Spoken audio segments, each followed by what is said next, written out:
ನಮಸ್ಕಾರ ಸ್ಪರ್ಧಾರ್ಥಿ ಮಿತ್ರರೇ, ಮಚ್ಚಾ ಕರೆಂಟ್ ಅಫೇರ್ಸ್ನ ಒಂದು ಕರೆಂಟ್ ಅಫೇರ್ಸ್ ವಿಡಿಯೋಸ್ ಇವತ್ತಿಂದ ಸ್ಟಾರ್ಟ್ ಮಾಡ್ತಾ ಇದ್ದೀವಿ.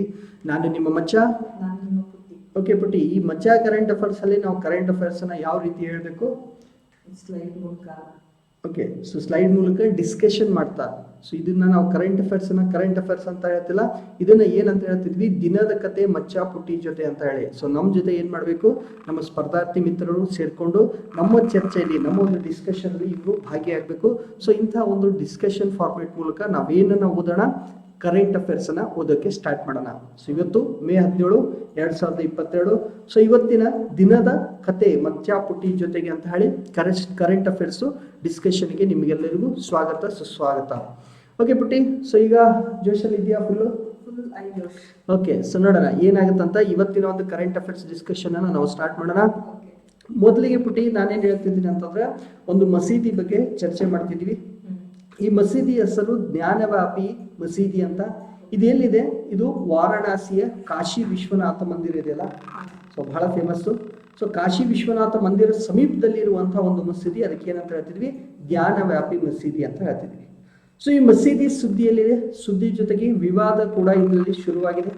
ಸೊ ಯಾಕೆ ಸುದ್ದಿಯಲ್ಲಿ ಬಂತು, ಯಾಕೆ ವಿವಾದದಲ್ಲಿ ಬಂತು ಅನ್ನೋದನ್ನ ಸ್ವಲ್ಪ ಅರ್ಥ ಮಾಡ್ಕೊಳ್ಳೋಕೆ ಟ್ರೈ ಮಾಡೋಣ. ಸೊ ಇಲ್ಲಿ ಈ ಫೋಟೋದಲ್ಲಿ ಕಾಣಿಸ್ತಿದೆಯಲ್ಲ, ಇದೇ ಜ್ಞಾನವ್ಯಾಪಿ ಮಸೀದಿ. ಸೊ ಇಲ್ಲಿ ಈ ಕಡೆ ನಾವು ನೋಡ್ತಾ ಇದೀವಿ, ಇಲ್ಲಿ ಏನಿದೆ, ಒಂಥರ ದೇವಾಲಯ ತರ, ಹಿಂದೂ ಟೆಂಪಲ್ ತರ ಆರ್ಕಿಟೆಕ್ಚರ್ ಅಥವಾ ವಾಸ್ತುಶಿಲ್ಪ ನೋಡ್ತೀವಿ. ಪಕ್ಕದಲ್ಲೇ ಈ ಜ್ಞಾನವ್ಯಾಪಿ ಮಸೀದಿಯನ್ನ ನೋಡ್ತಿದೀವಿ. ಸೊ ಈ ರೀತಿಯಾಗಿ ಕನ್ಸ್ಟ್ರಕ್ಟ್ ಆಗಿರುವಂತಹ ಒಂದು ಮಸೂದಿ ಯಾವುದು, ಜ್ಞಾನವ್ಯಾಪಿ ಮಸೀದಿ ಅಂತ. ಎಲ್ಲಿ ಬರುತ್ತೆ ಇದು? ವಾರಣಾಸಿಯಲ್ಲಿ ವಿಶ್ವನಾಥ ಮಂದಿರ ಸಮೀಪದಲ್ಲಿ ಇದೆ. ಸೊ ಏನಾಗತ್ತಪ್ಪ ಅಂದ್ರೆ, ಈ ಮಸೀದಿಯಲ್ಲಿ ನಾವು ನೋಡಿದ್ವಿ, ಇಲ್ಲೇನಿದೆ, ಹಿಂದೂ ಆರ್ಕಿಟೆಕ್ಚರ್ ನೋಡ್ತೀವಿ.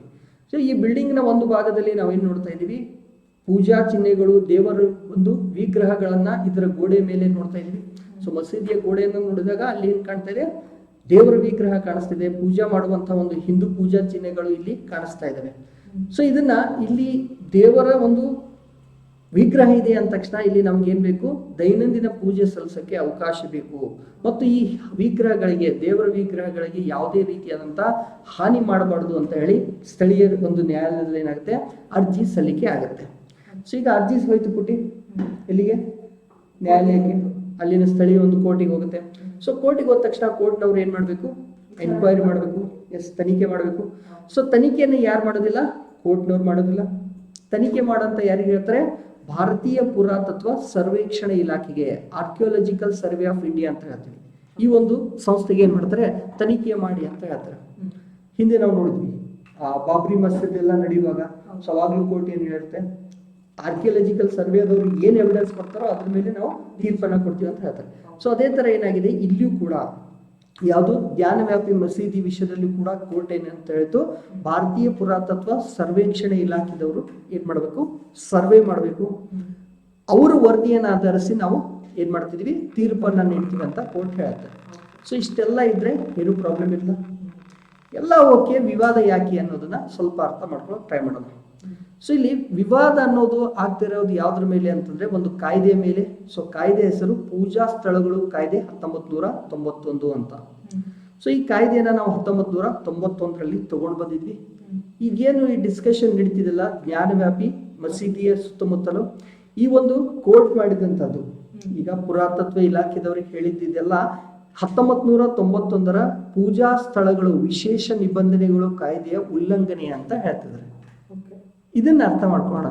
ಫಸ್ಟ್ ನಾವು ಅರ್ಥ ಮಾಡ್ಕೊಂಡಿದ್ದೀವಿ, ಜ್ಞಾನವ್ಯಾಪಿ ಮಸೂದಿ, ಆ ಮಸೀದಿ ಸುತ್ತಮುತ್ತಲು ಏನಿದೆ, ಯಾವ ತರ ಇದೆ, ಏನು ವಿವಾದ ಸ್ಟಾರ್ಟ್ ಆಯ್ತಂತ. ಅದ್ರ ಜೊತೆಗೆ ಇಲ್ಲೊಂದು ಕಾಯ್ದೆ ಬಗ್ಗೆನೂ ನಾವು ಚರ್ಚೆ ಮಾಡ್ತಾ ಇದ್ದೀವಿ. ಕಾಯ್ದೆ ಹೆಸರು ಪೂಜಾ ಸ್ಥಳಗಳು ಕಾಯ್ದೆ 1991 ಅಂತ. ಸೊ ಈ ಕಾಯ್ದೆಯಲ್ಲಿ ಏನಿತ್ತು, ಅದರ ಮುಖ್ಯ ಅಂಶಗಳನ್ನ ಸ್ವಲ್ಪ ನಾವು ಅರ್ಥ ಮಾಡ್ಕೊಂಡು ಎಂಟೈರ್ ಟಾಪಿಕ್ ಅನ್ನ ತಿಳ್ಕೊಳ್ಳೋಕೆ ಟ್ರೈ ಮಾಡೋಣ. ಸೊ ಏನಾಗುತ್ತೆ, 1991ರಲ್ಲಿ ತಂದಂತಹ ಒಂದು ಕಾಯ್ದೆ ಹೇಳಿದ್ದೇನೆಂದ್ರೆ, ನಮಗೆ ಯಾವಾಗ ಸ್ವಾತಂತ್ರ್ಯ ಸಿಕ್ತು, ಓಕೆ, ಸೊ 1947 ಆಗಸ್ಟ್ 15ಕ್ಕೆ ನಮಗೆ ಸ್ವಾತಂತ್ರ್ಯ ಸಿಗುತ್ತೆ. ಸಿಕ್ಕ ತಕ್ಷಣ ಈ ಪೂಜಾ ಸ್ಥಳಗಳ ಒಂದು ಸ್ವರೂಪ ಏನಿದೆಯಲ್ಲ, ಈ ಧಾರ್ಮಿಕ ಸ್ವರೂಪವನ್ನ ಇದ್ದಂತೆ ಕಾಪಾಡಿಕೊಂಡು ಹೋಗ್ಬೇಕು ಅಂತ ಈ ಒಂದು ಕಾಯ್ದೆ ಹೇಳುತ್ತೆ. ಸೊ ನಮ್ಮ ದೇಶ ಯಾವ ತರ ಪುಟ್ಟಿ, ಇದು ಸರ್ವ ಜನಾಂಗೀಯ ಶಾಂತಿಯ ತೋಟ ಅಂತ ಹೇಳ್ತಿದ್ವಿ. ಸೊ ಇಲ್ಲಿ ನಾವು ನೋಡ್ತಿರ್ತೀವಿ, ಕೆಲವೊಂದಿಷ್ಟು ಮಂದಿರಗಳು, ಮಸೀದಿ ಆಯ್ತು, ಮಸೀದಿಗಳು ಮಂದಿರ ಆಯ್ತು, ಚರ್ಚ್ ಆಯ್ತು, ಈ ತರ ಪೂಜಾ ಸ್ಥಳಗಳಂದ್ರೆ ಮಂದಿರ, ಮಸೀದಿ, ಚರ್ಚ್, ಗುರುದ್ವಾರಗಳು. ಸೊ ಇಲ್ಲಿ ಎಲ್ಲಾ ಧರ್ಮದ ಅಂಶಗಳು ಸೇರ್ಕೊಂಡಿರ್ತವೆ. ಸೊ ಈಗ ನಾವು ಬಾಬ್ರಿ ಮಸೀದಿ ಇತ್ತು, ಅದನ್ನ ರಾಮ ಮಂದಿರ ಅಂತ ಮಾಡ್ತಾ ಇದೀವಿ. ಸೊ ಈ ತರ 1947ರಲ್ಲಿ ಏನಾಗಿತ್ತೋ ಅದೇನು ಇತಿಹಾಸ. ಓಕೆ, ಸೊ ಅದು ಯಾವ ರೀತಿ ಇತ್ತೋ ಅದನ್ನೇ ನಾವು ಕಾಪಾಡಿಕೊಂಡು ಹೋಗ್ಬೇಕು. ಬಾಬ್ರಿ ಮಸೀದಿಯನ್ನ ಹೊರತುಪಡಿಸಿ, ಅಯೋಧ್ಯದಲ್ಲಿರುವಂತಹ ಬಾಬ್ರಿ ಮಸೀದಿಯನ್ನ ಹೊರತುಪಡಿಸಿ ದೇಶದಲ್ಲಿ ಏನು ಪೂಜಾ ಸ್ಥಳಗಳಿದ್ದಾವಲ್ಲ ಅವುಗಳ ಒಂದು ಧಾರ್ಮಿಕ ಸ್ವರೂಪವನ್ನ 1947ರಲ್ಲಿ ಏನಿತ್ತೋ ಅದನ್ನೇ ಕಾಪಾಡಿಕೊಂಡು ಬನ್ನಿ ಅಂತ ಹೇಳಿತ್ತು. ಯಾವುದು? ಪೂಜಾ ಸ್ಥಳಗಳು ಕಾಯ್ದೆ 1971. ಓಕೆ, ಸೊ ಅದಾದ್ಮೇಲೆ ಈ ಬಾಬ್ರಿ ಮಸೀದಿ ಒಂದನ್ನ ಬಿಟ್ಟು ಮತ್ತೆ 1947ಕ್ಕಿಂತ ಮುಂಚೆ ಏನಾದ್ರೂ ನ್ಯಾಯಾಲಯದಲ್ಲಿ ಈ ತರ ಪ್ರಕರಣಗಳಿದ್ರೆ ಅವುಗಳನ್ನ ಬಿಟ್ಟು ಹೊಸದಾಗಿ ಯಾವುದೇ ಪ್ರಕರಣವನ್ನ ನ್ಯಾಯಾಲಯಗಳು ಏನ್ ಮಾಡಬಾರ್ದು, ಮಾನ್ಯ ಮಾಡುವಂತಿಲ್ಲ ಅಂತ ಈ ಒಂದು ಕಾಯ್ದೆ ಹೇಳುತ್ತೆ. ಓಕೆ, ಸೊ ನಾವೇನ್ ನೋಡ್ತಾ ಇದೀವಿ, ಒಂದು ಕಾಯ್ದೆ ಬಗ್ಗೆ ಚರ್ಚೆ ಮಾಡ್ತಾ ಇದೀವಿ. ಯಾವ ಕಾಯ್ದೆ? ಪೂಜಾ ಸ್ಥಳಗಳು ಕಾಯ್ದೆ 1991. ಇಲ್ಲಿ ಇಂಪಾರ್ಟೆಂಟ್ ಏನಿತ್ತಪ್ಪ ಅಂದ್ರೆ 47ಕ್ಕಿಂತ ಮುಂಚೆ ಏನಿತ್ತು ಅದನ್ನ ಕಾಪಾಡ್ಕೋಬೇಕು.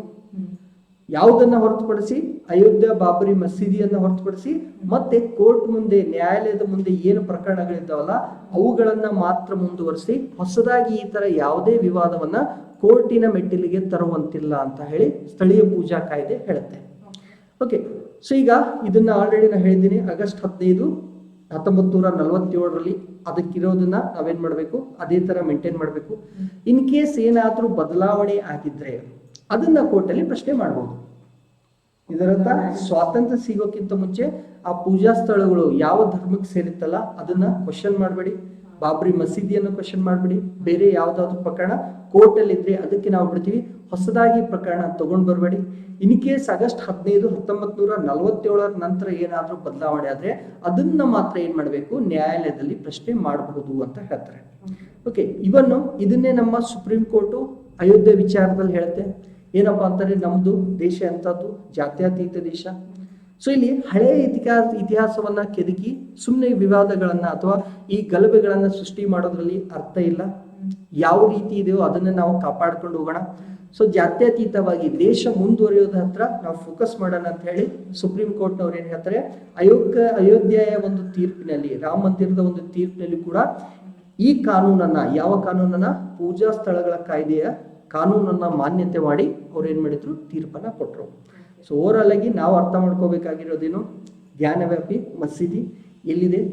ಸೊ ಈ ವಿವಾದ ಕುರಿತಾಗಿ ಒಂದು ಕಾಯ್ದೆ ಇತ್ತು. ಆ ಕಾಯ್ದೆ ಏನಪ್ಪಾ ಅಂತಂದ್ರೆ ಪೂಜಾ ಸ್ಥಳಗಳು ಕಾಯ್ದೆ ಅಂತ. ಕಾಯ್ದೆ ಹೇಳೋದು ಒಂದೇ ವಿಷಯ, ಒಂದೇ ಲೈನ್ ಹೇಳೋದಾದ್ರೆ ಸ್ವಾತಂತ್ರ್ಯ ಸಿಕ್ಕಾಗ ಪರಿಸ್ಥಿತಿ ಯಾವ್ದಿತ್ತೋ ಅದನ್ನ ಏನ್ ಮಾಡ್ಬೇಕು, ಮೇಂಟೈನ್ ಮಾಡ್ಬೇಕು. ಹೊಸದಾಗಿ ಯಾವುದೇ ಒಂದು ವಿವಾದ ಸೃಷ್ಟಿ ಆಗ್ಬಾರ್ದು. ವಿವಾದ ಸೃಷ್ಟಿಯಾದ್ರೂ ಅದನ್ನ ಕೋರ್ಟ್ ಅಲ್ಲಿ ಪ್ರಶ್ನೆ ಮಾಡುವಂತಿಲ್ಲ ಅಂತ ಹೇಳ್ತಾರೆ. ಸೊ ಇದರಲ್ಲಿ ಏನಾದ್ರೂ ಆಗಸ್ಟ್ 15 ನಂತರ ಬದಲಾವಣೆ ಆದ್ರೆ ಮಾತ್ರ ನ್ಯಾಯಾಲಯದಲ್ಲಿ ಪ್ರಶ್ನೆ ಮಾಡಬಹುದು ಅಂತ ಹೇಳಿದ್ರು. ಓಕೆ ಪುಟಿ, ಸೊ ಈಗ ಕ್ಲಿಯರ್ ಆಗಿಲ್ಲ? ಓಕೆ ಪುಟಿ, ಸೊ ನೆಕ್ಸ್ಟ್ ಏನಂತಂದ್ರೆ ಸಿಕ್ಕಿಂ ರಾಜ್ಯ. ಸಿಕ್ಕಿಂ ರಾಜ್ಯ ಅಂದ್ರೆ ಈಶಾನ್ಯ ರಾಜ್ಯಗಳಲ್ಲಿ ಒಂದು ರಾಜ್ಯ ಆಗಿದೆ ಸಿಕ್ಕಿಂ ರಾಜ್ಯ. ಇದು ಯಾರ್ಯಾರ ಜೊತೆ ಗಡಿಯನ್ನ ಶೇರ್ ಮಾಡ್ಕೊಂಡಿದೆ ಅಂತಂದ್ರೆ ಭೂತಾನ್, ಟಿಬೆಟ್ ಮತ್ತೆ ನೇಪಾಳ, ಈ ಮೂರು ಒಂದು ಪ್ರದೇಶದ ಜೊತೆ. ಸೊ ಇಲ್ಲಿ ಬರುವಂತ ಒಂದು ದೇಶಗಳು ಭೂತಾನ್, ನೇಪಾಳ, ಟಿಬೆಟ್, ಆ ಮೂರು ಜೊತೆ ಗಡಿಗಳನ್ನ ಹಂಚ್ಕೊಂಡಿದೆ. ಈಗ ನಿನ್ನೆ ಅಷ್ಟೇ ಇದಕ್ಕೆ ಸಿಕ್ಕಿಂ ರಾಜ್ಯೋತ್ಸವ ಅಂತ ಸೆಲೆಬ್ರೇಷನ್ ಮಾಡ್ಕೊಂಡಿದೆ ಸಿಕ್ಕಿಂ ರಾಜ್ಯ. ಮೇ 16, 1977ರಲ್ಲಿ ಸಿಕ್ಕಿಂ 75ರಲ್ಲಿ ಸಿಕ್ಕಿಂ ಭಾರತದ ಒಂದು ಒಕ್ಕೂಟವನ್ನು ಸೇರ್ಕೊಳ್ಳುತ್ತೆ. ಭಾರತದ ಒಂದು 22ನೇ ರಾಜ್ಯವನ್ನಾಗಿ ಅದು ಸೇರ್ಪಡೆಗೊಳ್ಳುತ್ತೆ ಭಾರತದ ಜೊತೆಗೆ. ಯಾವ ತರ ಸಿಕ್ಕಿಂ ರಾಜ್ಯ ಸೇರ್ಕೊಂತು ಭಾರತದ ಜೊತೆಗೆ ಅಂತ ಹೇಳಿದ್ರೆ, ಫಸ್ಟ್ ಅಲ್ಲಿ ಸಿಕ್ಕಿಂ ರಾಜ್ಯದಲ್ಲಿ ರಾಜಮನೆತನದ ಒಂದು ಆಳ್ವಿಕೆ ನಡೆಸ್ತಾ ಇರ್ತಾರೆ. ಅಂದ್ರೆ ನಮ್ಮ ಮೈಸೂರು ರಾಜ್ಯ ಮಣಿತರ ಅದೇ ತರ, ಹೌದು, ಸೇಮ್ ಅದೇ ತರ, ಅದೇ ಪ್ಯಾಟರ್ನ್ ಅಲ್ಲಿ ಇಲ್ಲಿ ಯಾವ ತರ ರಾಜಮನೆತನದವರು ಇದ್ರು ಅಲ್ಲೂ ಕೂಡ ಸಿಕ್ಕಿಂ ಅಲ್ಲೂ ಕೂಡ ರಾಜಮನೆತನದವರು ಇರ್ತಾರೆ. ಯಾವ ರಾಜಮನೆತನದವರು ಇರ್ತಾರೆ ಅಂತಂದ್ರೆ ನಾಮ್ಗಯಾಲ್ ಅಂತ ಒಂದು ರಾಜಮನೆತನ ಇರುತ್ತೆ. ಇವರು ಆಳ್ವಿಕೆಯನ್ನ ಮುಂದುವರಿಸ್ತಾ ಇರ್ತಾರೆ. ಈ ಒಂದು ಆಳ್ವಿಕೆಯಲ್ಲಿ ಸಿಕ್ಕಿಂ ರಾಜ್ಯದ ಜನಗಳಿಗೆ ಏನಾಗ್ತಿರುತ್ತೆ ಅಂತಂದ್ರೆ ಅಸಮಾನತೆ ಆಗ್ತಾ ಇರುತ್ತೆ. ಯಾವ್ದ್ರಲ್ಲೂ ಅವರಿಗೆ ಏನು ಸಮಾನತೆ ಇರ್ತಿರ್ಲಿಲ್ಲ. ಅವರು ಅದಕ್ಕೆ ತುಂಬಾ ಬೇಸರ, ಅಸಮಾಧಾನವನ್ನ ವ್ಯಕ್ತಪಡಿಸ್ತಿರ್ತಾರೆ. ಮತ್ತೆ ಅಲ್ಲಿ ರಾಜಪ್ರಭುತ್ವದೇ ಫೈನಲೈಸು. ರಾಜಪ್ರಭುತ್ವ ಏನಂತಂದ್ರೆ ಅಲ್ಲಿ ರಾಜಮನೆತನದ ಆಳ್ವಿಕೆ ಇರೋದ್ರಿಂದ ರಾಜರು ಏನ್ ಹೇಳ್ತಾರೆ ಅದೇ ಫೈನಲ್. ಸೊ ಅಂದ್ರೆ ಜನ ನಾವು ಏನ್ ಬೇಕಂತ ಕೇಳತ್ತಿಲ್ಲ, ಕೇಳಂತಿಲ್ಲ. ಮನ್ಸಿಗೆ ಬಂದಿದ್ದು ರಾಜ ಮಾಡ್ಬೋದು. ಅವ್ನು ಇಷ್ಟಪಟ್ಟಿದ್ದು ಮನ್ಸಿಗೆ ಬಂದಿದ್ದು ರಾಜ್ಯ ಏನ್ ಹೇಳ್ತಾರೆ ಅದೇ ಫೈನಲೈಸ್. ಅಲ್ಲಿ ಫ್ರೀಡಮೇ ಇರ್ತಿರ್ಲಿಲ್ಲ ಅಲ್ಲಿ ರಾಜ್ಯದ ಜನರಿಗೆ. ಸೊ ಅದು ಅವರಿಗೆ ಅಸಮಾಧಾನವನ್ನ ಕೊಡ್ತಿರುತ್ತೆ. 1950ರಲ್ಲಿ ಏನ್ ಮಾಡುತ್ತೆ ಭಾರತ ಸಿಕ್ಕಿಂಗೆ ಪ್ರೊಟೆಕ್ಟರೇಟ್ ಸ್ಟೇಟ್ ಅಂತ ಒಂದು ಸ್ಥಾನಮಾನವನ್ನ ನೀಡುತ್ತೆ. ಅಂದ್ರೆ ನಮ್ಮ ದೇಶದಿಂದ ರಕ್ಷಣೆ ಆಗ್ತಿರುವಂತ ಒಂದು ದೇಶ ಅಂತ ಹೇಳಿ. ಅಂದ್ರೆ ಇನ್ನು ಇದನ್ನ ನಾವು ರಾಜ್ಯ ಅಂತ ಮಾಡಿಲ್ಲ, ಇನ್ನು ನಾವು ಇದನ್ನ ದೇಶ ಅಂತಾನೆ ಕರಿತಿದ್ವಿ. ಯಾವಾಗ 1950ಯಲ್ಲಿ ಪ್ರೊಟೆಕ್ಟರೇಟ್ ಸ್ಟೇಟ್ ಅಂತಾನೆ ನಾವು ಕರೀತಾ ಇದ್ವಿ. ನೆಕ್ಸ್ಟ್ ಅಲ್ಲಿ ರಾಜಪ್ರಭುತ್ವ ಜಾಸ್ತಿ ಆಗ್ತಿರೋದ್ರಿಂದ ಏನಾಗುತ್ತೆ ಅಂತಂದ್ರೆ ಅಲ್ಲೆಲ್ಲ ಸ್ಟ್ರೈಕ್ ಮಾಡಕ್ಕೆ ಜನಗಳು ಮುಂದಾಗ್ತಾರೆ. 1973 ಒಂದು ಟೈಮ್ ಪೀರಿಯಡ್ ಅಲ್ಲಿ 1974 ಅಲ್ಲಿ ಎಲೆಕ್ಷನ್ ಕಂಡಕ್ಟ್ ಮಾಡ್ತಾರೆ. ಎಲೆಕ್ಷನ್ ಕಂಡಕ್ಟ್ ಮಾಡಿದಾಗ ಅಲ್ಲಿ ಕಾಂಗ್ರೆಸ್ ತುಂಬಾ ಒಂದು ಮತಗಳಿಂದ ಜಯಬೇರಿನ ಗಳಿಸುತ್ತೆ. ಸೊ ಕಾಂಗ್ರೆಸ್ ಜಯಬೇರಿ ಗಳಿಸಿರೋದ್ರಿಂದ ಅದು ಕಾಂಗ್ರೆಸ್ ಮತ್ತೆ ಅಲ್ಲಿನ ರಾಜಮನೆತನ ಎರಡು ಕೂಡ ಎಗ್ನೆಸ್ಟ್ ಆಗುತ್ತೆ. ಯಾಕಂತಂದ್ರೆ ಅದು ರಾಜಮನೆತನದಲ್ಲಿ ರಾಜಪ್ರಭುತ್ವವನ್ನ ಕಾಂಗ್ರೆಸ್ ಎಗ್ನೆಸ್ಟ್ ಆಗಿ ವಿರೋಧಿಸ್ತಾ ಇರುತ್ತೆ. ಅದು ರಾಜವಂಶಸ್ಥರಿಗೆ ಇಷ್ಟ ಆಗಲ್ಲ. ಅವಾಗ ಏನ್ ಮಾಡ್ತದೆ ಅಂತಂದ್ರೆ 1974 ಅಲ್ಲಿ ಮತ್ತೆ ಭಾರತ ಸಿಕ್ಕಿಂಗೆ ಒಂದು ಸ್ಥಾನಮಾನವನ್ನ ನೀಡುತ್ತೆ. ಯಾವ ತರ ಅಸೋಸಿಯೇಟ್ ಸ್ಟೇಟ್ ಅಂತ ಹೇಳಿ ಒಂದು ಸ್ಥಾನಮಾನವನ್ನ ನೀಡುತ್ತೆ. ಬಿಫೋರ್ ಏನ್ ಕೊಟ್ಟಿತ್ತು ಸಿಕ್ಕಿಂಗೆ ಪ್ರೊಟೆಕ್ಟರೇಟ್ ಸ್ಟೇಟ್ ಅಂತ ಹೇಳಿ ಕೊಟ್ಟಿತ್ತು. ಯಾವಾಗ 1950ಯಲ್ಲಿ 1950ರಲ್ಲಿ ಸುರಕ್ಷಿತ ರಾಷ್ಟ್ರ ಅಂತ ಹೇಳಿದ್ವಿ ಕೊಟ್ಟಿತ್ತು. ಈಗ 1974 ಅಲ್ಲಿ ಏನ್ ಮಾಡ್ತು ಅಸೋಸಿಯೇಟ್ ಸ್ಟೇಟ್ ಅಂತ ಹೇಳಿ ಒಂದು ಸ್ಥಾನಮಾನವನ್ನ ಸಿಕ್ಕಿಂ ಅಂದ್ರೆ ಸಹವರ್ತಿ ರಾಷ್ಟ್ರ ಅಂತ ಕೊಟ್ವಿ. ಇನ್ನು ರಾಷ್ಟ್ರ ಅಂತಾನೆ ಹೇಳ್ತಾ ಇದೀವಿ. ಇನ್ನು ರಾಷ್ಟ್ರ ಅಂತಾನೆ ಇದೆ. ಇನ್ನು ನಮ್ಮ ಅದಕ್ಕೆ ಒಂದು ಭಾರತದ ಒಕ್ಕೂಟಕ್ಕೆ ಇನ್ನೊಂದು ಜಾಯಿನ್ ಆಗಿಲ್ಲ. ನೆಕ್ಸ್ಟ್ 1975 ಅಲ್ಲಿ ಏನ್ ಮಾಡುತ್ತೆ ಸಿಕ್ಕಿಮು ಭಾರತದ ಒಂದು ರಾಷ್ಟ್ರಕ್ಕೆ ಸೇರ್ಪಡ್ಕೋಬೇಕು ಅಂತ ಹೇಳಿ ಒಂದು ಅಭಿಪ್ರಾಯವನ್ನ ವ್ಯಕ್ತಪಡಿಸುತ್ತೆ. ಯಾರು? ಸಿಕ್ಕಿಂ ರಾಷ್ಟ್ರದವರು. ಜನಾಭಿಪ್ರಾಯವನ್ನ ಕೊಡುತ್ತೆ. ಅವಾಗ ಏನ್ ಮಾಡುತ್ತೆ ಸಿಕ್ಕಿಂ ಜನರ ಒಂದು ಬಹುಮತದ ಒಂದಿಗೆ ಪ್ರಸ್ತಾವನೆಗಳನ್ನ ಒಂದು ಅನುಮೋದನೆಯನ್ನ ನೀಡುತ್ತೆ. ಆವಾಗ ಇಂಡಿಯಾ ಆಕ್ಸೆಪ್ಟ್ ಮಾಡ್ಕೊಳ್ಳುತ್ತೆ. ಮೇ 16, 1975 ಅಲ್ಲಿ ಸಿಕ್ಕಿಂ 22ನೇ ರಾಜ್ಯವನ್ನಾಗಿ ಭಾರತದ ಒಕ್ಕೂಟಕ್ಕೆ ಸೇರ್ಪಡೆ ಆಗುತ್ತೆ. ಸೊ ಅಂದ್ರೆ ನಾವು ಯಾವ ರೀತಿ ಮೈಸೂರು ರಾಜ್ಯ ಸ್ವಾತಂತ್ರ್ಯ ಸಿಕ್ಕ ತಕ್ಷಣ ನಾವು ಭಾರತದಲ್ಲಿ ಸೇರಿದ್ವಲ್ಲ, ಆ ತರ ಸಿಕ್ಕಿಂ ಬಂದಿಲ್ಲ. ಇಲ್ಲೇನಾಗುತ್ತೆ ಅಂದ್ರೆ ಅದನ್ನ ಫಸ್ಟ್ ರಾಷ್ಟ್ರ ಅಂತಾನೆ ಹೇಳ್ತಾ ಇದ್ವಿ. ಮೊದಲು ಅದು ರಕ್ಷಣೆ ಮಾಡೋದಕ್ಕೆ ಪ್ರೊಟೆಕ್ಟೆಡ್ ಸ್ಟೇಟ್ ಅಂತ ಹೇಳಿದ್ವಿ. ಅದಾದ್ಮೇಲೆ ನೆಕ್ಸ್ಟ್ ಅದು ಯಾವಾಗ 1950ರಲ್ಲಿ. ಸೊ ಮುಂದೆ ಏನಾಯ್ತು, ಇದನ್ನ 1974ರಲ್ಲಿ ಇದನ್ನ ಮತ್ತೆ ಅಸೋಸಿಯೇಟ್ ಸ್ಟೇಟ್ ಅಥವಾ ಸಹವರ್ತಿ ರಾಷ್ಟ್ರ ಅಂತ ಘೋಷಣೆ ಮಾಡ್ತೀವಿ. ಸೊ ಫೈನಲಿ ಜನರ ಅಭಿಪ್ರಾಯದ ಮೇರೆಗೆ ಇದು ನಮ್ಮ ದೇಶದಲ್ಲಿ ಒಂದು ರಾಜ್ಯ ಆಗಿ ಹೋಯ್ತು. ಸೊ ಈ ರೀತಿ ನನ್ಗೆ ಗೊತ್ತಿರಲ್ಲ ಇಷ್ಟೆಲ್ಲ ಇತಿಹಾಸ ಇದೆ ಅಂತ ಹೇಳಿ. ಸೊ ನಾವೆಲ್ಲ ಯೂಶುವಲಿ ಏನ್ ಮಾಡ್ತಿದ್ವಿ, ಎಲ್ಲಾ ದೇಶದ ರಾಜ್ಯಗಳು ಒಂದೇ ಸಾರಿ ಬಂದಿದ್ವು ಅಂತ ಅನ್ಕೊಂಡಿಲ್ಲ. ಇಲ್ಲಿ ಬಹಳಷ್ಟು ರಾಜ್ಯಗಳನ್ನ ಮುಂದಿನ ಕರೆಂಟ್ ಅಫೇರ್ಸ್ ಅಲ್ಲಿ ನೋಡ್ತೀವಿ. ನಾರ್ತ್ ಈಸ್ಟರ್ನ್ ಸ್ಟೇಟ್ಸ್ ಅಥವಾ ಗೋವಾ ಯಾವ ರೀತಿ ನಮ್ಮ ದೇಶವನ್ನ ಸೇರಿತಂತ. ಸೊ ಈಗ ಇವತ್ತಿನ ಕರೆಂಟ್ ಅಫೇರ್ಸ್ ಮಾತ್ರ ನಾವು ಇವತ್ತು ಫೋಕಸ್ ಮಾಡ್ತಾ ಇದ್ದೀವಿ. ಮುಂದಿನ ನ್ಯೂಸ್ ಪುಟಿ ವಿ.ಡಿ. ಸಾವರ್ಕರ್ ಅಥವಾ ವಿನಾಯಕ್ ದಾಮೋದರ್ ಸಾವರ್ಕರ್ ಅವ್ರ ಕುರಿತಾಗಿದೆ. ಸೊ ಈಗ ಸುದ್ದಿಯಲ್ಲಿ ಇರೋದೇನಪ್ಪಾ ಅಂತಂದ್ರೆ ಸಾವರ್ಕರ್ ಬರೆದಂತಹ 2 ಪುಸ್ತಕಗಳು. ಇನ್ನು ಬಹಳಷ್ಟು ಪುಸ್ತಕಗಳನ್ನು ಬರೆದಿದ್ರು, ಇಲ್ಲಿ ನಮಗ್ ಬೇಕಾಗಿರೋದು 2 ಪುಸ್ತಕಗಳು. ಒಂದೆದ್ದು 1957 ಛೇ ಸ್ವತಂತ್ರ ಸಂಗ್ರಾಮ ಅನ್ನೋದು, ಅಂದ್ರೆ 1957ರ ಒಂದು ಸ್ವಾತಂತ್ರ್ಯ ಸಂಗ್ರಾಮವನ್ನ ಕುರಿತು ಬರೆದಂತ ಒಂದು ಪುಸ್ತಕ. ಇನ್ನೊಂದು ಗೋ ಮಹಂತಕ್ ಅನ್ನುವಂತ ಪುಸ್ತಕ. ಈ 2 ಪುಸ್ತಕಗಳನ್ನು ಬರೆದವರು ಯಾರು? ವಿನಾಯಕ್ ದಾಮೋದರ್ ಸಾವರ್ಕರ್ ಅಥವಾ ವಿ.ಡಿ. ಸಾವರ್ಕರ್ ಅವರು. ಸೊ ಈ ಪುಸ್ತಕಗಳನ್ನ ತನ್ನ ರಾಜ್ಯದಲ್ಲಿ ಇರುವಂತಹ ಎಲ್ಲಾ ಲೈಬ್ರರೀಸ್ ಅಥವಾ ಗ್ರಂಥಾಲಯಗಳಿಗೆ ವಿತರಣೆ ಮಾಡ್ತೀವಿ ಅಂತ ಹೇಳಿ ಗೋವಾ ಸರ್ಕಾರದವರು ಒಂದು ಆದೇಶವನ್ನ ಬಿಟ್ಟರು. ಸೊ ನಮಗಿಲ್ಲಿ ಅರ್ಥ ಮಾಡ್ಕೋಬೇಕಾಗಿರೋದೇನು, ವಿನಾಯಕ್ ದಾಮೋದರ್ ಸಾವರ್ಕರ್ ಅವರು ಬರೆದಂತಹ 2 ಕೃತಿಗಳು ನ್ಯೂಸ್ ಅಲ್ಲಿ ಇದ್ದಾವೆ. ಪರೀಕ್ಷೆಯಲ್ಲಿ ಈ ಕೃತಿಯ ರಚನೆ ಯಾರು ಮಾಡಿದ್ರು? ಸೊ ಈಗ 1957 ಸ್ವಾತಂತ್ರ್ಯ ಸಂಗ್ರಾಮ ಅಂದ ತಕ್ಷಣ ಎಲ್ರೂ ಹೇಳ್ಬಿಡ್ತೀವಿ ವಿ.ಡಿ. ಸಾವರ್ಕರ್ ಅಂತ. ಬಟ್ ಇಲ್ಲಿ ಗೋ ಮಹಂತಕ್ ಮುಂದೆ 2 ಬೇರೆ ಬೇರೆ ಪುಸ್ತಕಗಳಿವೆ. The history of war of Indian independence, Hindutva, who is Hindu. ಈ ಬುಕ್ಗಳನ್ನು ಕೂಡ, ಈ ಪುಸ್ತಕಗಳನ್ನು ಕೂಡ ಸಾವರ್ಕರ್ ಅವರೇ ಬರೆದಿರ್ತಾರೆ. ಸೊ ಅದಕ್ಕೆ ಇವರು ಬರೆದಂತ ಕೃತಿಗೆ ಮೇಲೆ ಕ್ವಶನ್ ಬರುವಂತ ಚಾನ್ಸಸ್ ಇರುತ್ತೆ. ಅದಕ್ಕೆ ನಾವು ನೋಡ್ತಾ ಇದ್ದೀವಿ. ಸೊ ಇನ್ನು ಸಾವರ್ಕರ್ ಬಗ್ಗೆ ಸ್ವಲ್ಪ ಹೇಳೋದಾದ್ರೆ, ಯಾಕಂದ್ರೆ ಇವತ್ತು ಫಸ್ಟ್ ವಿಡಿಯೋ ನಾವು ಸ್ವಲ್ಪನೇ ಹೇಳ್ತಾ ಇದ್ದೀನಿ. ಸೊ ಸಾವರ್ಕರ್ ಹುಟ್ಟಿದ್ದು, ನಾನು ಹುಟ್ಟಿದ್ದು, ಇಬ್ರು ಹುಟ್ಟಿದ್ದು ಒಂದೇ ದಿವಸ. ಮೇ 28ಗೆ ನಾನು ಹುಟ್ಟಿದ್ದೆ, ಅದೇ ದಿವಸ ಸಾವರ್ಕರ್ ಅವರ ಜನ್ಮ ಆಗಿತ್ತು. ಬಟ್ ನನ್ಗಿಂತ ಮುಂಚೆ ಇವರು ಹುಟ್ಟಿದ್ರು. ಯಾವಾಗ? 1883ರಲ್ಲಿ ಮಹಾರಾಷ್ಟ್ರದ ನಾಸಿಕ್ ಜಿಲ್ಲೆಯ ಬಾಗೋರ್ ಅನ್ನುವಂಥ ಒಂದು ಹಳ್ಳಿಯಲ್ಲಿ ಸಾವರ್ಕರ್ ಅವರ ಜನನ ಆಗುತ್ತೆ. ಸೊ ಅದಾದ್ಮೇಲೆ ಸಾವರ್ಕರ್ ಮತ್ತು ಅವರ ಸಹೋದರರು ಸೇರಿಕೊಂಡು ಏನ್ ಮಾಡ್ತಾರೆ, ಒಂದು ಭೂಗತ ಸಂಘಟನೆಯನ್ನ ಸ್ಟಾರ್ಟ್ ಮಾಡ್ತಾರೆ. ಆ ಭೂಗತ ಸಂಘಟನೆಯ ಹೆಸರು ಅಭಿನವ ಭಾರತ ಅಂತ. ಸೊ ಏನಾಗಿತ್ತು, ನಮ್ಮ ದೇಶದಲ್ಲಿ ಸ್ವಾತಂತ್ರ್ಯದ ಟೈಮಲ್ಲಿ ಬಿಟ್ಟು ನಾವು ಸ್ವಾತಂತ್ರ್ಯದ ಬಗ್ಗೆ ಮಾತಾಡಿದ್ರೇನೆ ನಮ್ಮ ಅಜ್ಜಿಗೆ ಬರೀ ಒಂದೇ ಮಾತ್ರ ಬಂದ್ರೇನೆ ಪೊಲೀಸರು ಹಿಡ್ಕೊಂಡು ಹೋಗಿದ್ರು, ಜೈಲಲ್ಲಿ ಹಾಕಿದ್ರು, ಹಿಂಡಲ್ಗ ಜೈಲಲ್ಲಿ. ಸೊ ಇಂಥ ಟೈಮಲ್ಲಿ ನಾವು ಸ್ವಾತಂತ್ರ್ಯ ಪಡೆಯೋದಕ್ಕಾಗಿ ಬ್ರಿಟಿಷರ ವಿರುದ್ಧ ಏನಾದರೂ ಹೋರಾಡ್ತೀವಿ ಅಂತ ನಾವು ನಿಂತರೆ ಅರೆಸ್ಟ್ ಮಾಡ್ತಾ ಇದ್ರು. ಸೊ ಹೀಗಾಗಿ ನಾವು ಸೀಕ್ರೆಟ್ ಆರ್ಗನೈಸೇಷನ್ ಅಥವಾ ಗುಪ್ತ ಸಂಘಗಳನ್ನು ಸ್ಥಾಪನೆ ಮಾಡ್ತಾ ಇದ್ವಿ. ಸೊ ಅಂತ ಒಂದು ಸಂಘ ಅಭಿನವ ಭಾರತ, ಇದರ ಸ್ಥಾಪನೆಗೆ ಕಾರಣ ಆದವರು ವಿನಾಯಕ್ ದಾಮೋದರ್ ಸಾವರ್ಕರ್. ಸೊ ಇಲ್ಲಿ ಇಂಥ ಸಂಘಟನೆ ಒಂದೇ ಮಾಡಲಿಲ್ಲ, ಅವ್ರು ಫಾರಿನಿಗೆ ಹೋಗ್ತಾರೆ, ವಿದೇಶಗಳಿಗೆ ಹೋಗಿ ಇಂಡಿಯಾ ಹೌಸ್ ಮತ್ತು ಫ್ರೀ ಇಂಡಿಯಾ ಸೊಸೈಟಿ ಅನ್ನುವಂಥ ಸಂಘಟನೆ ಜೊತೆ ಕೂಡ ಅವರು ಕೆಲಸ ಮಾಡ್ತಾರೆ. ಓಕೆ, ಸೊ ಅವ್ರು ಸ್ಥಾಪನೆ ಮಾಡಿದ್ದು ಯಾವುದು, ಅಭಿನವ ಭಾರತ ಅಂತ. ಸೊ ಜೊತೆಗೆ ಅವ್ರು ಕೆಲಸ ಮಾಡಿದ್ದು 2 ಸಂಘಟನೆಗಳು ಯಾವುದು ಅಂತಂದ್ರೆ ಇಂಡಿಯಾ ಹೌಸ್ ಮತ್ತು ಫ್ರೀ ಇಂಡಿಯಾ ಸೊಸೈಟಿ ಅಂತ. ಓಕೆ, ಸೊ ಅದಾದ್ಮೇಲೆ 1937ರಿಂದ 1943 ಈ ಒಂದು ಅವಧಿ ಟೈಮಲ್ಲಿ ಇವರು ಹಿಂದೂ ಮಹಾಸಭಾದ ಅಧ್ಯಕ್ಷರಾಗಿದ್ರು. ಅದಾದ್ಮೇಲೆ ಸ್ಲೈಡ್ ಅಲ್ಲಿ 2 ಬುಕ್ಗಳ ಬಗ್ಗೆ ಹೇಳಿದ್ದೀನಿ, the history of war of Indian independence ಅಂತ, next Hindutva who is Hindu ಅನ್ನುವಂಥ ಕೃತಿ. ಸೊ ಇವುಗಳನ್ನು ಕೂಡ ಸಾವರ್ಕರ್ ಬರ್ತಿದ್ದಾರೆ. ಯಾವ್ದು, the history of war of Indian independence, Hindutva who is Hindu plus 1957ರ ಸ್ವಾತಂತ್ರ್ಯ ಸಂಗ್ರಾಮ ಹಾಗೂ ಗೋ ಮಹಂತಕ್ ಅಂತ. ಬಟ್ ನ್ಯೂಸ್ ಅಲ್ಲಿ ಇರೋದು 2 ಕೃತಿಗಳು ಯಾವುದು, 1957 ಚೇ ಸ್ವಾತಂತ್ರ್ಯ ಸಂಗ್ರಾಮ ಮತ್ತು ಗೋ ಮಹಂತಕ್. ಓಕೆ, ಸೊ ಇದನ್ನ ಸ್ವಲ್ಪ ನೆನ್ಪಿಟ್ಕೊಳ್ಳೋಕೆ ಟ್ರೈ ಮಾಡಿ, ಎಕ್ಸಾಮ್ ಅಲ್ಲಿ ಬರುವಂತ ಚಾನ್ಸಸ್ ಕೂಡ ಇದೆ. ಸೊ ಮುಂದಿನ ಸುದ್ದಿ ಹೇಳೋದಕ್ಕೆ ರೆಡಿನಾ ಪುಟಿ? ಓಕೆ ಪುಟಿ, ಹೇಳೋದು. ನೆಕ್ಸ್ಟ್ ಹುಲಿ ಸಂರಕ್ಷಿತ ಪ್ರದೇಶದ ಬಗ್ಗೆ ನಾವು ತಿಳ್ಕೊಳ್ಳೋಣ. ಓಕೆ ಪುಟಿ. ನಿಮಗೆ ಗೊತ್ತು ಸುಮಾರು ಹಲವಾರು ಹುಲಿ ಸಂರಕ್ಷಿತ ಪ್ರದೇಶದ ಬಗ್ಗೆ. ಅದರಲ್ಲೂ 51 ಆಲ್ಮೋಸ್ಟ್ ಗೊತ್ತಿರುತ್ತೆ. ಇದು ಹೊಸದಾಗಿ ಸೇರ್ಪಡೆ ಆಗಿರುವಂತದ್ದು 52ನೇ ಹುಲಿ ಸಂರಕ್ಷಿತ. ಸೊ ಅಂದ್ರೆ ಭಾರತಕ್ಕೆ 52ನೇ ಹುಲಿ ಸಂರಕ್ಷಿತ ಪ್ರದೇಶ ಅಥವಾ ಟೈಗರ್ ರಿಸರ್ವ್ ಬಂತು, ಘೋಷಣೆ ಮಾಡಿದ್ದಾರೆ. ಓಕೆ ಪುಟಿ. ಅದು ಯಾವುದು ಅಂತಂದ್ರೆ ರಾಮಗಢ ವಿಷಧಾರಿ ಹುಲಿ ಸಂರಕ್ಷಿತ ಪ್ರದೇಶ.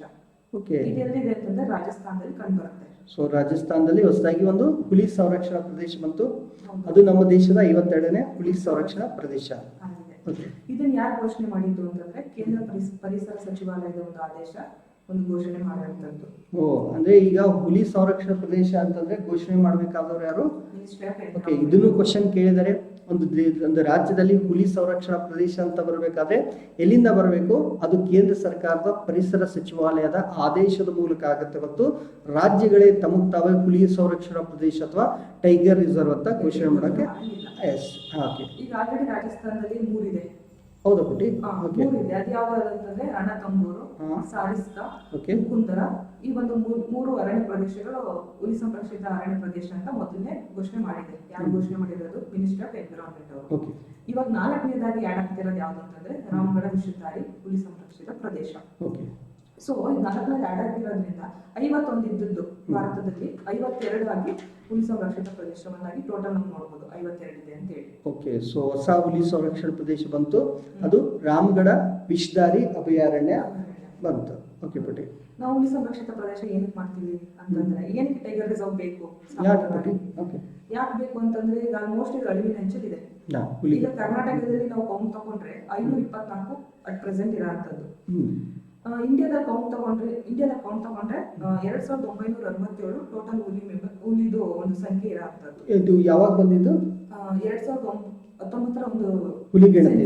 ಓಕೆ, ಸೊ ಟೈಗರ್ ಸೆನ್ಸಸ್ ಅಂತ ನಾವು 4 ವರ್ಷಕ್ಕೊಮ್ಮೆ ಮಾಡಿದ್ವಲ್ಲ, ಹಿಂದಿನ ಗಣತಿ ಬಗ್ಗೆ ನಮ್ಮ ಪುಟ್ಟಿ ಹೇಳ್ತಿದ್ರೆ 2019ರಲ್ಲಿ ನಾವು ಮಾಡಿದಾಗ ದೇಶದಲ್ಲಿ ಎಷ್ಟಿತ್ತು ಪುಟ್ಟಿ ಹುಲಿಗಳು?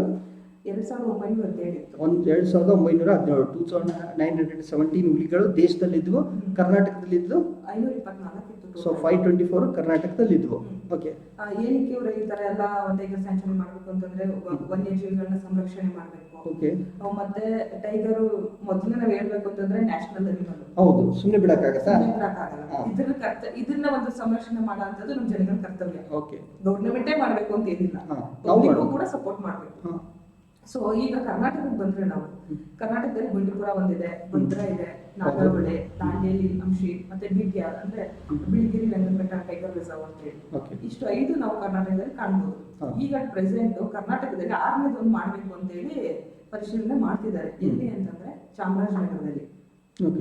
ಇದನ್ನ ಚಾಮರಾಜನಗರದಲ್ಲಿ ಮಲೆ ಮಹದೇಶ್ವರ ಬೆಟ್ಟ ಒಂದು ಅರಣ್ಯ ಪ್ರದೇಶ ಏನಿದೆಯೋ ಇದನ್ನ 6ನೇ ಹುಲಿ ಸಂರಕ್ಷಿತ ಪ್ರದೇಶ ಅಂತ ಹೇಳಿ ಪರಿಶೀಲನೆ ಮಾಡ್ಬೇಕು ಅಂತ ಹೇಳಿ ಇನ್ನ ಮಾಡ್ತಿದ್ದಾರೆ. ಓಕೆ, ಸೊ ಅಂದ್ರೆ ಈಗ ಬೇಗನೆ ಆದ್ರೆ ಅದು 53ನೇದಾಗ್ಬೋದು. ಇನ್ ಕೇಸ್ ಏನಾದ್ರೂ ನಾವು ಬೇಗನೆ ಯಾವ್ದನ್ನ ಮಹಾಲೇಮಹದೇಶ್ವರ ಬೆಟ್ಟದಲ್ಲಿರುವಂತಹ ಈ ಅರಣ್ಯ ಪ್ರದೇಶದಲ್ಲಿ ಇದನ್ನ ನಾವು ಹುಲಿ ಸಂರಕ್ಷಿತ ಪ್ರದೇಶ ಅಥವಾ ಟೈಗರ್ ರಿಸರ್ವ್ ಅಂತ ಘೋಷಣೆ ಮಾಡಿದ್ರೆ, ಬೇಗನೆ ಮಾಡಿದ್ರೆ ಇದು 53ನೇದಾಗುತ್ತೆ. ಸೊ ಅದ್ರ ಜೊತೆಗೆ ಕರ್ನಾಟಕದಲ್ಲಿ 6ನೇ ಹುಲಿ. ಓಕೆ, ಸೊ ಈಗ ಪುಟಿ ನಾವು ಎಕ್ಸಾಮ್ ಪಾಯಿಂಟ್ ಆಫ್ ವ್ಯೂ ಅಂತ ನೋಡಿದಾಗ ಇಲ್ಲಿ ನಾವು ಅರ್ಥ ಮಾಡ್ಕೋಬೇಕಾಗಿರೋದು ಇದು 57ನೇದು, ಇದು ಎಲ್ಲಿದೆ, ರಾಮಗಢ ವಿಶ್ವಧಾರೆ ಅಭಯಾರಣ್ಯ ಎಷ್ಟಿದೆ ಏನು ಅನ್ನೋದನ್ನ ನೋಡ್ಕೋಬೇಕು. ಪ್ಲಸ್ ಈಗ ಇದು 4ನೇದು, ರಾಜಸ್ಥಾನದಲ್ಲಿ 4ನೇದು ಅಂದ ತಕ್ಷಣ ಹಿಂದಿ ಯಾವ್ದಾವ್ದಿತ್ತು, ರಣತಂಬೋರು, ಸರಿಸ್ಕಾ ಮತ್ತು ಮುಕುಂದರ, ಇದು 3 ಹೆಸರು ನಮ್ಗೆ ಗೊತ್ತಿರಬೇಕು. ಸೊ ಏನ್ ಮಾಡ್ಬೋದು ಅವರು, ಈ ಕೆಳಗಿನ ಯಾವ ಒಂದು ಹುಲಿಯ ಅಭಯಾರಣ್ಯ ಪ್ರದೇಶ ರಾಜಸ್ಥಾನದಲ್ಲಿ ಇಲ್ಲ ಅಂತ ಹೇಳಿ ಈ 3ರನ್ನ ಕೊಟ್ಟು ಬೇರೆ ಯಾವ್ದನ್ನಾದ್ರೂ ಹಾಕಿದ್ರೆ ಅದನ್ನ ಗುರುತಿಸುವಂತ ಕೆಪಾಸಿಟಿ ನಮ್ಮ ಹತ್ರ ಇರಬೇಕು. ಓಕೆ, ಸೊ ನೈಸ್ ಪುಟಿ. ನೆಕ್ಸ್ಟ್ ನಾನು ಎಕ್ಸ್ಪ್ಲೈನ್ ಮಾಡ್ತೀನಿ. ಸೊ ಒಂದು ಶಾರ್ಟ್ ಕರೆಂಟ್ ಅಫೇರ್ಸು ಏನಪ್ಪ ಅಂತಂದ್ರೆ, ಈಗ ಭಗವಾನ್ ಬುದ್ಧ ನಿನ್ನೆ ದಿವಸ ಬೌದ್ಧ ಜಯಂತಿ ಇತ್ತು, ಎಲ್ಲರಿಗೂ ವಿಶ್ ಕೂಡ ಮಾಡಿದ್ವಿ ನಮ್ಮ ಟೆಲಿಗ್ರಾಮು ಚಾನಲಲ್ಲಿ. ಸೊ ಈಗ ಈ ಒಂದು ಒಳ್ಳೆಯ ಸಂದರ್ಭದ ಈ ಒಂದು ಶುಭ ದಿನದಂದು, ಬೌದ್ಧ ಪೂರ್ಣಿಮೆ ದಿನದಂದು ನಮ್ಮ ಪ್ರಧಾನಿಗಳು ನೇಪಾಳದ ಪ್ರವಾಸದಲ್ಲಿದ್ದರು. ಅವರು ನೇಪಾಳದ ಲುಂಬಿನಿಯಲ್ಲಿ ಹೋದರು. ಸೊ ಲುಂಬಿನಿ ಏನು, ಭಗವಾನ್ ಬುದ್ಧನ ಜನ್ಮಸ್ಥಾನ. ಸೊ ಲುಂಬಿನಿಗೆ, ನೇಪಾಳದಲ್ಲಿರುವಂತಹ ಈ ಭಗವಾನ್ ಬುದ್ಧ ಜನ್ಮಸ್ಥಾನವಾದ ಲುಂಬಿನಿಗೆ ಹೋಗಿ ಅಲ್ಲೇನ್ ಮಾಡ್ತಾರೆ ಅಂದ್ರೆ, ಭಾರತ ಅಂತಾರಾಷ್ಟ್ರೀಯ ಬೌದ್ಧ ಸಂಸ್ಕೃತಿ ಮತ್ತು ಪರಂಪರಾ ಕೇಂದ್ರ ಅಂತ ಒಂದು ಕೇಂದ್ರವನ್ನ ಸ್ಥಾಪನೆ ಮಾಡೋದಕ್ಕೆ ಶಂಕುಸ್ಥಾಪನೆಯನ್ನ ಮಾಡ್ತಾರೆ. ಅಂದ್ರೆ ಈಗ ಒಂದು ಅಡಿಗಲ್ಲನ್ನ ಇಟ್ಟು ಬರ್ತಾರೆ. ಯಾವುದದು, ಭಾರತ ಅಂತಾರಾಷ್ಟ್ರೀಯ ಬೌದ್ಧ ಸಂಸ್ಕೃತಿ ಮತ್ತು ಪರಂಪರಾ ಕೇಂದ್ರ ಅಂತ. ಈಗ ನಾವು ನೋಡಿದ್ವಿ, ಬುದ್ಧ ಬಂದಿದ್ದು ಭಾರತದಲ್ಲಿ ಜ್ಞಾನವರೇ ಆಗಿದ್ದು, ಅಥವಾ ಬುದ್ಧನನ್ನ ನಾವು ವಿಷ್ಣುವಿನ ಅವತಾರ ಅಂತ ಹಿಂದೂಗಳು ಕೂಡ ಬುದ್ಧನನ್ನು ಪೂಜೆ ಮಾಡ್ತೀವಿ. ಓಕೆ, ಸೊ ಅಂತ ಒಬ್ಬ ಮಹಾನ್ ವ್ಯಕ್ತಿಯ ಜನ್ಮಸ್ಥಾನವಾದಂತಹ ಲುಂಬಿನಿಯಲ್ಲಿ ನಾವು ಭಾರತ ಅಂತಾರಾಷ್ಟ್ರೀಯ ಬೌದ್ಧ ಸಂಸ್ಕೃತಿ ಮತ್ತು ಪರಂಪರೆ ಕೇಂದ್ರವನ್ನು ಸ್ಥಾಪನೆ ಮಾಡೋದಕ್ಕೆ ಈಗ ಶಂಕುಸ್ಥಾಪನೆಯನ್ನ ನಿನ್ನೆ ದಿವಸ ಪ್ರಧಾನಮಂತ್ರಿಗಳು ಮಾಡಿದ್ರು. ಓಕೆ, ಇಷ್ಟೇ ಇದೆ ಇದರಲ್ಲಿ. ನೆಕ್ಸ್ಟ್ ಇದೇನ್ ಪುಟಿ, ನೆಕ್ಸ್ಟ್ ನ್ಯೂಸ್ ರಾಷ್ಟ್ರೀಯ ಡೆಂಗು ದಿನ ಅಂತ ಮೊನ್ನೆ ಅಷ್ಟೇ ಸೆಲೆಬ್ರೇಷನ್ ಮಾಡಿದ್ದೀವಿ. ಮೊನ್ನೆ ಅಷ್ಟೇ ಮೇ 16 ನಿನ್ನೆ ದಿವಸ ರಾಷ್ಟ್ರೀಯ ಡೆಂಗು ದಿನ ಅಂತ. ಏನಕ್ಕೆ ನಾವು ಈ ತರ ಸೆಲೆಬ್ರೇಷನ್ ಮಾಡ್ತೀವಿ ಅಂತಂದ್ರೆ, ಜನಗಳಿಗೆ ಒಂದು ಆರೋಗ್ಯ ಇಲಾಖೆಯವರು ಅರಿವನ್ನ ಮೂಡಿಸೋಕ್ಕೋಸ್ಕರ ಈ ಡೆಂಗು ದಿನ ಅಂತ ಸೆಲೆಬ್ರೇಷನ್ ಮಾಡ್ತೀವಿ. ಈಗ ಹಳ್ಳಿಗಳು ಜನಗಳಿಗೆ ಆಲ್ಮೋಸ್ಟ್ ಒಂದು ಅರಿವು ಗೊತ್ತಿರಲ್ಲ, ಯಾವ ತರ ಡೆಂಗ್ಯೂ ಅಂತ ಒಂದು ಸಿಂಪ್ಟಮ್ಸ್ ರೋಗ ಇದೆಯೋ ಯಾವ ತರ ಹರಡುತ್ತೆ ಅಂತ ಗೊತ್ತಿರಲ್ಲ. ಇದನ್ನ ಏನ್ ಮಾಡ್ತಾರೆ, ಆರೋಗ್ಯ ಇಲಾಖೆಯವರು ಜನಗಳಿಗೆ ಒಂದು ಸ್ಪ್ರೆಡ್ ಮಾಡೋಕ್ಕೋಸ್ಕರ ಒಂದು ರಾಷ್ಟ್ರೀಯ ಡೆಂಗು ದಿನ ಅಂತ ಸೆಲೆಬ್ರೇಷನ್ ಮಾಡಿದ್ದಾರೆ. ಸೊ ಅವೇರ್ನೆಸ್ ಜಾಸ್ತಿ ಆಗಬೇಕು, ಅರಿವು ಮೂಡಿಸಬೇಕು. ಯಾವ ತರ ಡೆಂಗು ರೋಗ ಹರಡುತ್ತೆ ಅಂತಂದ್ರೆ, ಒಂದು ವೈರಸ್ ಇದೆ, ಈಡಿಸ್ ಈಜಿಪ್ಟ್ ಸೊಳ್ಳೆ ಅಂತ ಹೇಳಿ. ಓಕೆ, ಸೊಳ್ಳೆಗಳಿಗೂ ಹೆಸರಿದೆಯಾ? ಸೊ ಈಡಿಸ್ ಈಜಿಪ್ಟ್ ಅನ್ನೋ ಸೊಳ್ಳೆ, ಈ ಸೊಳ್ಳೆಯಿಂದ ಡೆಂಗ್ಯೂ ಹರಡುವಂಥದ್ದು. ಓಕೆ, ಇದು ಯಾವ ತರ ಇದು ಮಾಡುತ್ತೆ ಅಂತಂದ್ರೆ, ಅದು ರಕ್ತನಾಳಗಳಿಗೆ ಹಾನಿ ಉಂಟು ಮಾಡುತ್ತೆ. ನಮ್ಮ ಮನುಷ್ಯನಿಗೆ ಕಚ್ಚಿದ್ರೆ ರಕ್ತನಾಳಗಳಿಗೆ ಡೈರೆಕ್ಟ್ ಹಾನಿ ಉಂಟು ಮಾಡುತ್ತೆ. ಸೊ ಅಲ್ಲಿ ಹಾನಿ ಉಂಟು ಮಾಡಿದ್ರೆ ಅಲ್ಲಿ ಸಹ ಪ್ರಾಬ್ಲಮ್ ಆಗುತ್ತೆ. ಏನೇನಾಗುತ್ತೆ ಅಂದ್ರೆ, ರಕ್ತ ಕಣಗಳ ಸಂಖ್ಯೆ ಕಡಿಮೆ ಆಗ್ತಾ ಹೋಗುತ್ತೆ. ಸೊ ಕಡಿಮೆ ಆದ್ರಿಂದ ಏನಾಗುತ್ತೆ, ಅಂಗವೈಫಲ್ಯ ಆಗ್ಬೋದು, ಕೊನೆಯದಾಗಿ ಈ ವ್ಯಕ್ತಿ ಮರಣವನ್ನು ಸಹ ಹೊಂದ್ಬೋದು. ಒಂದು ಸೊಳ್ಳೆ ಕಚ್ಚೋದ್ರಿಂದ ಒಬ್ಬ ವ್ಯಕ್ತಿ ಮರಣವನ್ನು ಸಹ ಹೊಂದ್ಬೋದು. ಅಷ್ಟು ಕೆಪಾಸಿಟಿ ಇದೆ ಆ ಸೊಳ್ಳೆಗೆ ಅಂತ ಹೇಳ್ಬೋದು. ಓಕೆ, ಸೊ ಈಡಿಸ್ ಈಜಿಪ್ಟ್ ಸೊಳ್ಳೆಯಲ್ಲಿರುವಂತ ವೈರಸ್ ಕಚ್ಚಿಸ್ಕೊಂಡ್ವಿ, ಕಚ್ಚಿಸ್ಕೊಂಡ ತಕ್ಷಣ ಆ ವೈರಸ್ ಎಲ್ಲೋಯ್ತು, ರಕ್ತನಾಳದಲ್ಲಿ ಹೋಯ್ತು, ರಕ್ತನಾಳದ ಹಾನಿ ಮಾಡಕ್ ಸ್ಟಾರ್ಟ್ ಮಾಡಿತು. ಸೊ ಹಾನಿ ಮಾಡಿ ರಕ್ತ ಕಣಗಳನ್ನ ಕಡಿಮೆ ಮಾಡಿತು. ಸೊ ಮತ್ತೇನು, ರಕ್ತ ಕಣ ಕಡಿಮೆ ಆದ್ರೆ ಅಂಗಾಂಗ ವೈಫಲ್ಯ ಆಗಿ ಸತ್ತೋಗ್ಬಿಡ್ತಾರೆ. ಸೊ ಅದಕ್ಕೆ ಡೇಂಜರು, ಬಹಳ ಡೇಂಜರು. ಡೆಂಗ್ಯೂ ನನಗೂ ಬೇಬರಕ್ಕೆ ಸ್ಟಾರ್ಟ್ ಆಯ್ತು. ಸೊ ಇದರಿಂದ ನಾವು ಯಾವ ತರ ಜಾಗೃತಿಯಾಗಿರ್ಬೇಕು ಅಂತಂದ್ರೆ, ಈಗ ಮನೆಗಳಲ್ಲಿ ತೊಟ್ಟಿಗಳನ್ನ ಓಪನ್ ಸ್ಪೇಸ್ ಅಲ್ಲಿ ಹಂಗೆ ಇಟ್ಬಿಟ್ಟಿರ್ತೀವಿ, ಅದನ್ನ ಕ್ಲೋಸ್ ಮಾಡ್ಬೇಕು. ಅದ್ರ ಜೊತೆಗೆ ಏನ್ ಮಾಡ್ಬೇಕು, ಈಗ ನಾವು ರೆಗ್ಯುಲರ್ ಆಗಿ ಈಗ ಬೇಸಿಗೆ ಟೈಮಲ್ಲೆಲ್ಲ ಏನ್ ಮಾಡ್ತಿರ್ತೀವಿ, ಎಳ್ನೀರು ಕುಡಿತಾ ಇರ್ತೀವಿ ಜಾಸ್ತಿ. ಈಗ ಎಳ್ನೀರು ಓಪನ್ ಮಾಡಿ ಹಂಗೆ ಇಟ್ರೆ ಆ ಎಳ್ನೀರು ಕಟ್ಟಕ್ಕೆ ನೀರು ಬಂದು ಮಳೆ ನೀರು ಶೇಖರಣೆ ಆಗುತ್ತೆ. ಅದರಿಂದ ಸೊಳ್ಳೆಗಳು ಜಾಸ್ತಿ ಆಗುತ್ತೆ. ಮತ್ತೆ ಅವಾಗ ನಮ್ಮ ಮನೆ ಸುತ್ತ ಪರಿಸರನ ಕ್ಲೀನ್ ಮಾಡ್ಕೋಬೇಕು. ಇದರಿಂದ ಸ್ವಲ್ಪ ಕಂಟ್ರೋಲ್ ಲೆವೆಲ್ ಇಟ್ಕೋಬಹುದು ಡೆಂಗ್ಯೂನ ಅಂತ ಹೇಳ್ಬೋದು. ಓಕೆ, ಸೊ ಈಗ ಡೆಂಗ್ಯೂ ಇಂದ ಸಾಯ್ತಿದೀವಿ ಅಂತಂದ್ರೆ, ಒಂದು ಸೊಳ್ಳೆ ಕಚ್ಚಿಸ್ಕೊಂಡು ಸಾಯ್ತಿದ್ವಿ, ಒಂದು ಸೊಳ್ಳೆಯಿಂದ ನಾವು ಸಾಯ್ತಿದೀವಿ ಅಂತಂದ್ರೆ ಈ ತರ ಆಗ್ಬಾರ್ದು. ಸೊ ಅದಕ್ಕೆ ಸೊಳ್ಳೆ ಬರಬಾರ್ದು ಅಂತಂದ್ರೆ ಸುತ್ತಮುತ್ತಲ ಪರಿಸರನ ಕ್ಲೀನ್ ಇಡಬೇಕು. ಸೊ ಈಗ ಮೇ 16 ಏನಿತ್ತು ಪುಟ್ಟಿ, ಡೆಂಗ್ಯೂ ದಿನ. ಸೊ ಅದ್ರ ಬಗ್ಗೆ ಈ ತರ ಸೊಳ್ಳೆಯಿಂದ ಸಾಯಕ್ಕೆ ಹೋಗ್ಬೇಡಿ, ಸೊಳ್ಳೆಯಿಂದ ಬಚಾವ್ ಆಗ್ಬೋದು, ಸೊಳ್ಳೆ ಬರ್ದಂಗೆ ನೋಡ್ಕೋಬೇಕು ಅನ್ನೋದನ್ನ ಹೇಳೋದಕ್ಕೆ ನಾವು ರಾಷ್ಟ್ರೀಯ ಡೆಂಗ್ಯೂ ದಿನ ಆಚರಣೆ ಮಾಡಿದ್ವಿ. ಸೊ ಇಲ್ಲಿ ಪುಟ್ಟಿ ಮಾಹಿತಿ ಕೊಟ್ಟಿದ್ದೇನಂತಂದ್ರೆ, ಒಂದು ಸೊಳ್ಳೆ ಇದೆ ಈಡಿಸ್ ಈಜಿಪ್ಟ್ ಅಂತ. ಸೊ ಈ ಸೊಳ್ಳೆ ಕಚ್ಚೋದ್ರಿಂದ ಏನಾಗುತ್ತೆ, ಡೆಂಗ್ಯೂ ಸ್ಪ್ರೆಡ್ ಆಗುತ್ತೆ. ಅದ್ರ ಬಾಯಲ್ಲಿರುವಂಥ ವೈರಸ್ ಇಂದ ಇದು ಸ್ಪ್ರೆಡ್ ಆಗುತ್ತೆ ಅಂತ ನಾವು ನೋಡಿದ್ವಿ. ಓಕೆ ಪುಟ್ಟಿ, ನೆಕ್ಸ್ಟ್ ಇನ್ನೊಂದು ನ್ಯೂಸ್ ಇದೆ, ಶಾರ್ಟ್ ನ್ಯೂಸು. ದೇವಸಹಾಯಂ ಪಿಳ್ಳೆ ಅಂತ ಒಬ್ಬ ವ್ಯಕ್ತಿ ಇದ್ರು. ಯಾವಾಗ 18ನೇ ಶತಮಾನದಲ್ಲಿ ಇದ್ದಂಥ ಒಬ್ಬ ವ್ಯಕ್ತಿ. ಸೊ ಅವರಿಗೆ ಈ ಕ್ಯಾಥೋಲಿಕ್ ಚರ್ಚ್ ಆಗಿರುವಂತ ಈ ವ್ಯಾಟಿಕನ್ ಸಿಟಿದಲ್ಲಿ ಏನಾಗ್ತಾರೆ, ಪೋಪ್ ಫ್ರಾನ್ಸಿಸ್ ಅವರು ಏನಂತ ಹೇಳಿದರೆ ಇವ್ರನ್ನ ಸಂತ ಅನ್ನುವಂತ ಒಂದು ಹುದ್ದೆಗೆ ಅಥವಾ ಒಂದು ಪದವಿಗೆ ಇವ್ರನ್ನ ಘೋಷಣೆ ಮಾಡಿದ್ದಾರೆ. ಸೊ ಈಗ ನಮ್ಮ ದೇಶದಲ್ಲಿ ಭಾರತದಿಂದ ಬಹಳಷ್ಟು ಜನರಿಗೆ ಸಂತ ಪದವಿ ಸಿಕ್ತು. ಯಾವ್ದ್ರಲ್ಲಿ? ಕ್ರಿಶ್ಚಿಯನ್ ಧರ್ಮದಲ್ಲಿ. ಸೊ ಅಂತಹವರಲ್ಲಿ ಫಸ್ಟ್ ಟೈಮ್ ಒಬ್ಬ ಜನಸಾಮಾನ್ಯ ವ್ಯಕ್ತಿ, ಓಕೆ, ಸೊ ನಿಮ್ಮ ತರ ಇರುವಂತಹ ಒಬ್ಬ ಕಾಮನ್ ಪರ್ಸನ್ ನಮ್ಮ ದೇಶದಿಂದ ಯಾವ ಪದವಿ ಹೋದ್ರು ಕ್ರಿಶ್ಚಿಯನ್ ಧರ್ಮದಲ್ಲಿ ಸಂತ ಪದವಿಯನ್ನ ಪಡೆದಂತಹ ಒಬ್ಬ ವ್ಯಕ್ತಿ ಯಾರಂತಂದ್ರೆ ದೇವಸಹಾಯಂ ಪಿಳ್ಳೆ ಅಂತ. ಓಕೆ, ಸೊ ದೇವಸಹಾಯಂ ಪಿಳ್ಳೆ ಏನ್ ಮಾಡ್ತಾರಂದ್ರೆ 18ನೇ ಶತಮಾನದಲ್ಲಿ ನಮ್ಮ ದೇಶದಲ್ಲಿ ಇದ್ದಂತಹ ಈ ಜಾತಿ ಪರಿಸ್ಥಿತಿ ಅಥವಾ ಜಾತಿ ವ್ಯವಸ್ಥೆ ವಿರುದ್ಧ ಹೋರಾಟ ಮಾಡಿದ್ರು. ಸೊ ಈ ರೀತಿ ಹೋರಾಟ ಮಾಡಿದ್ದಕ್ಕೆ ಕೊನೆಗೆ ಇವರಿಗೆ ಚಿತ್ರಹಿಂಸೆಯನ್ನು ನೀಡಿ ಇವ್ರನ್ನ ಜನ ಏನ್ ಮಾಡ್ತಾರೆ, ಹತ್ಯೆ ಕೂಡ ಮಾಡ್ತಾರೆ. ಸೊ ಈ ರೀತಿ ದೇವಸಹಾಯಂ ಪಿಳ್ಳೆ ಜಾತಿ ವಿರುದ್ಧ ಹೋರಾಟ ಮಾಡಿ ಕೊನೆಗೆ ಹತ್ಯೆ ಆದ್ಮೇಲೆ ಇವ್ರನ್ನ ಹುತಾತ್ಮ ಅಂತ ಒಂದು ಪಟ್ಟವನ್ನ ಕ್ರಿಶ್ಚಿಯನ್ ಧರ್ಮದಲ್ಲಿ ನೀಡಿದ್ರು. ಈಗ ಆ ಹುತಾತ್ಮ ಪಟ್ಟದಿಂದ ಉನ್ನತ ಸ್ಥಾನವಾಗಿರುವಂತಹ ಸಂತ ಅನ್ನುವಂತಹ ಒಂದು ಪದವಿಗೆ ಏನ್ ಮಾಡಿದ್ರು, ಇವರಿಗೆ ಪದವಿಯನ್ನ ಪೋಪ್ ಫ್ರಾನ್ಸಿಸ್ ಅವರು ವ್ಯಾಟಿಕನ್ ಸಿಟಿಯಲ್ಲಿ ಘೋಷಣೆಯನ್ನ ಮಾಡಿದ್ದಾರೆ. ಓಕೆ, ಸೊ ನೆಕ್ಸ್ಟ್ ಏನಿದೆ ಪುಟಿ? ನೆಕ್ಸ್ಟ್ ಏನಿದೆ ಅಂತಂದ್ರೆ integrated renewable energy storage centre ಅಂತ. Okay. ಅಂದ್ರೆ ಏಕೀಕೃತ ನವೀಕರಿಸಬಹುದಾದ ಇಂಧನ ಸಂಗ್ರಹ ಕೇಂದ್ರ ಅಂತ ಹೇಳಿ ಮೊನ್ನೆ ಆಂಧ್ರ ಪ್ರದೇಶದಲ್ಲಿ ಮುಖ್ಯಮಂತ್ರಿ ಆಗಿರುವಂತ ಜಗನ್ಮೋಹನ್ ರೆಡ್ಡಿ ಅವರು ಶಂಕುಸ್ಥಾಪನೆ ಮಾಡಿದ್ದಾರೆ. Okay. ಆಂಧ್ರ ಪ್ರದೇಶದಲ್ಲಿ ಎಲ್ಲಿ ಮಾಡಿದ್ದಾರೆ ಅಂತ ಹೇಳಿದ್ರೆ ಕರ್ನಲ್ ಅಂತ ಒಂದು ಡಿಸ್ಟಿಕ್ ಅಲ್ಲಿ ಕರ್ನಾಲಲ್ಲಿ. Okay. ಅಲ್ಲಿ ಶಂಕುಸ್ಥಾಪನೆ ಮಾಡಿದ್ದಾರೆ. ಈ ಕೇಂದ್ರದಲ್ಲಿ ಏನಂತಂದ್ರೆ ಹಸಿರು ಜಲಜನಕ ಮತ್ತೆ ಹಸಿರು ಅಣುಗಳನ್ನ ಕಡಿಮೆ ವೆಚ್ಚದಲ್ಲಿ ಉತ್ಪಾದನೆ ಮಾಡುವಂತ ಒಂದು ಏಮ್ ಇದು. ಓಕೆ, ಸೊ ಅಂದ್ರೆ ಈಗ ಹೈಡ್ರೋಜನ್ ಬೇಕಲ್ಲ, ಅದನ್ನ ಕಡಿಮೆ ವೆಚ್ಚದಲ್ಲಿ ಕಡಿಮೆ ದುಡ್ಡಲ್ಲಿ ಹೈಡ್ರೋಜನ್ ಉತ್ಪಾದನೆ ಮಾಡಬಹುದು. ಇದರಿಂದ ಏನಾಗುತ್ತೆ, LNG liquid nitrogen liquid natural gas ಅವನ್ನ ಕಡಿಮೆ ಮಾಡ್ಕೊಳ್ಳುವಂತ ಒಂದು ವ್ಯವಸ್ಥೆನ ಮಾಡ್ಕೋಬಹುದು ಅಂತ ಹೇಳಿದ್ದಾರೆ. ಓಕೆ, ಬಟ್ ಇಲ್ಲಿ ನೀನು ಮಿಸ್ ಮಾಡಿದ್ಬಿಟ್ಟು ಇದು ವಿಶ್ವದ ಅತಿ ದೊಡ್ಡ integrated renewable energy store. So ವಿಶ್ವದ ಅತಿ ದೊಡ್ಡದಾದಂತಹ ಏಕೀಕೃತ ನವೀಕರಿಸಬಹುದಾದಂತಹ ಇಂಧನ ಸಂಗ್ರಹ ಕೇಂದ್ರ ಎಲ್ಲಿದೆ ಅಂತಂದ್ರೆ ಭಾರತದ ಕರ್ನಾಲ್ನಲ್ಲಿ ಇದೆ. ಸೊ ಇದ್ರ ಬಗ್ಗೆ ಅದೇ ಸ್ಥಾಪನೆ ಆಗ್ತಾ ಇದೆ. ಸೊ ಶಂಕುಸ್ಥಾಪನೆಯನ್ನು ಯಾರು ಮಾಡಿದ್ರು? ಜಗನ್ಮೋಹನ್ ರೆಡ್ಡಿ ಅವರು ಮಾಡಿದ್ರು. ಸೊ ಇದರಿಂದ ಯೂಸ್ ಏನು? ಸೊ ಕಡಿಮೆ ವೆಚ್ಚದಲ್ಲಿ ಜಲಜನಕನ ಒಂದು ಉತ್ಪಾದನೆ ಮಾಡುವಂತದ್ದು. ಓಕೆ, ಸೊ ಈ ತರ ಇಷ್ಟು ನ್ಯೂಸ್ಗಳನ್ನ ನಾವು ನೋಡಿದ್ವಿ. ಸೊ ಈಗ 1-2 ನಿಮಿಷದಲ್ಲಿ ರಿವಿಷನ್ ನೋಡ್ಬಿಡೋಣ ಏನೇನು ನೋಡಿದ್ವಿ ಅಂತ ಹೇಳಿ. ಸೊ ಇವತ್ತಿಂದ ಸ್ಟಾರ್ಟ್ ಆಗ್ತಿರೋದೇನೋ ದಿನದ ಕತೆ ಮಚ್ಚ ಪುಟ್ಟಿ ಜೊತೆಗೆ ಅಂತ. ಸೊ ಇದು May 17th edition, first edition ನಮ್ದು. ಸೊ ಸ್ಟಾರ್ಟಿಂಗ್ ಅಲ್ಲಿ ನಾವು ಜ್ಞಾನವ್ಯಾಪಿ ಮಸೀದಿ ಬಗ್ಗೆ ಮಾತಾಡಿದ್ವಿ. ಯಾಕಂದ್ರೆ ಇಲ್ಲೊಂದು ವಿವಾದ ಇದೆ, ಯಾವುದನ್ನ ಕುರಿತು? ಒಂದು ಕಾಯ್ದೆಯನ್ನ ಕುರಿತು. ಆ ಕಾಯ್ದೆ ಯಾವ್ದಾಗಿತ್ತು? ಪೂಜಾ ಸ್ಥಳಗಳು ಕಾಯ್ದೆ ಅಂತ 1991ರಲ್ಲಿ ಬಂದಿತ್ತು. ಈ ಕಾಯ್ದೆ ಏನ್ ಹೇಳ್ತಪ್ಪ ಅಂತಂದ್ರೆ ಆಗಸ್ಟ್ 15, 1947ಕ್ಕಿಂತ ಮುಂಚೆ ನಮ್ಮ ದೇಶದಲ್ಲಿ ಯಾವ ರೀತಿ ಧಾರ್ಮಿಕ ಪರಿಸ್ಥಿತಿ ಇತ್ತೋ ಅದನ್ನ ಮೇಂಟೈನ್ ಮಾಡಿ, ಅದಾದ್ಮೇಲೆ ಏನಾದ್ರೂ ಪರಿವರ್ತನೆಗಳಾಗಿದ್ರೆ, ಪೂಜಾ ಸ್ಥಳದಲ್ಲಿ ಏನಾದ್ರೂ ಪರಿವರ್ತನೆ ಆಗಿದ್ರೆ ಅದನ್ನ ಮಾತ್ರ ನ್ಯಾಯಾಲಯದಲ್ಲಿ ಪ್ರಶ್ನೆ ಮಾಡಬಹುದು. ಎಕ್ಸೆಪ್ಷನ್ ಯಾವ್ದಂತಂದ್ರೆ ಬಾಬ್ರಿ ಮಸೀದಿಯನ್ನ ಬಿಟ್ಟು ಮತ್ತು ಆಲ್ರೆಡಿ ಕೋರ್ಟ್ ಅಲ್ಲಿ ನಡೆಯುವಂತ ಒಂದು ಪ್ರಕರಣಗಳನ್ನ ಬಿಟ್ಟು ಅಂತ ಹೇಳಿದ್ರು. ಸೊ ಅದಾದ್ಮೇಲೆ ಪುಟ್ಟಿ ನಮ್ಗೆ ಹೇಳಿದ್ದೇನಂತಂದ್ರೆ ಸಿಕ್ಕಿಂ ರಾಜ್ಯ 22ನೇ ರಾಜ್ಯ ಆಗಿ ಯಾವಾಗ May 16, 1975 ಬಂದಿತ್ತು ಅಂತ ಹೇಳಿ. ಸೊ ಅದು ಯಾವ ರೀತಿ ನಮ್ಮ ದೇಶದಲ್ಲಿ ರಾಜ್ಯ ಆಯ್ತು ಅನ್ನೋದ್ರ ಬಗ್ಗೆನೂ ನಾವು ಚರ್ಚೆ ಮಾಡಿದ್ವಿ. ನೆಕ್ಸ್ಟ್ VD ಸಾವರ್ಕರ್ ಅವರು ಬರೆದಂತಹ 1957ರ ಛೇ ಸ್ವಾತಂತ್ರ್ಯ ಸಂಗ್ರಾಮ ಮತ್ತು ಗೋಮಹಂತಕ್, ಈ 2 ಪುಸ್ತಕಗಳ ಬಗ್ಗೆ ನಾವು ಚರ್ಚೆಯನ್ನ ಮಾಡಿದ್ವಿ. ಈ 2 ಪುಸ್ತಕಗಳ ಹೆಸರನ್ನ ನೀವು ನೆನಪಾಗಬಾರ್ದು.